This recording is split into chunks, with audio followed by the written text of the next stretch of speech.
In the last episode, Jacob left Laban after 20 years, faced the terror of meeting Esau, and wrestled with God through the night at the Jabbok. He received a new name, Israel, and reconciled with his brother. The deceiver returned transformed. Now the story turns to the next generation. Jacob, now called Israel, settles in the land of Canaan. He has 12 sons, but one stands apart. Joseph is 17 years old.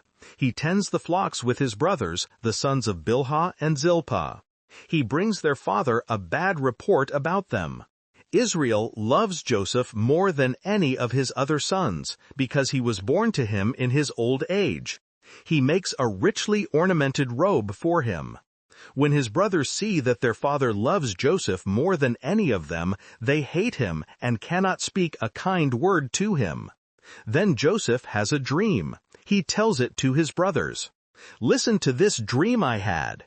We were binding sheaves of grain out in the field when suddenly my sheaf rose and stood upright, while your sheaves gathered around mine and bowed down to it."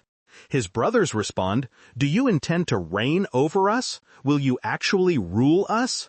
They hate him even more because of his dream. Then Joseph has another dream. He tells it to his father and brothers.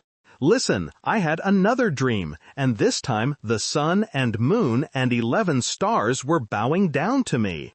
His father rebukes him. "What is this dream you had? Will your mother and I and your brothers actually come and bow down to the ground before you?" His brothers are jealous, but his father keeps the matter in mind. One day, the brothers go to graze their father's flocks near Shechem. Israel says to Joseph, "Go and see if all is well with your brothers and with the flocks, and bring word back to me." Joseph sets out.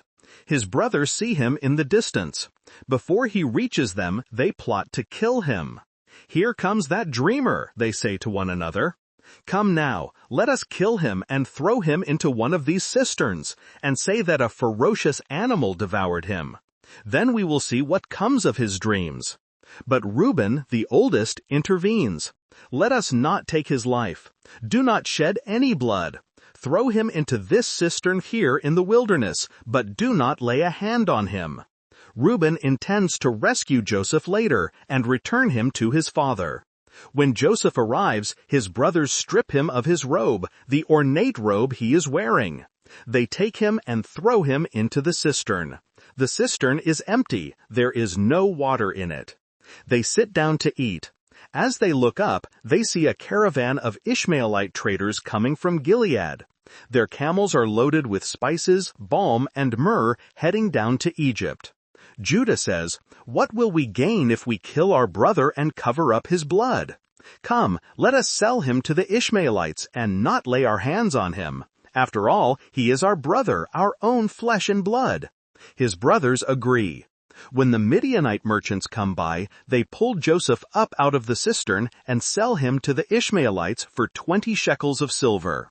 The traders take Joseph to Egypt. When Reuben returns to the cistern and finds Joseph gone, he tears his clothes. He goes back to his brothers. "The boy is not there. Where can I turn now?" They take Joseph's robe, slaughter a goat, and dip the robe in the blood.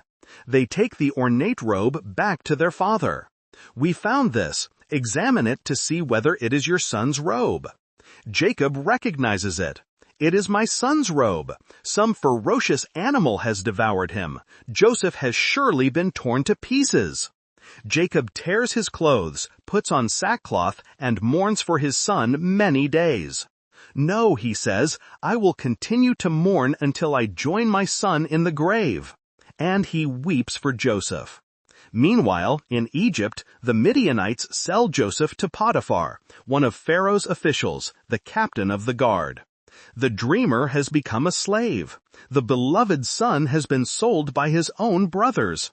But God is not finished with Joseph. Thank you for listening to this episode about Joseph being sold into slavery. If this retelling of Genesis chapter 37 stirred something in you, please consider subscribing and sharing this video with others.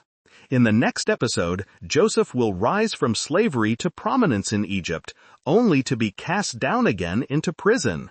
But even in the darkest pit, God's plan continues to unfold.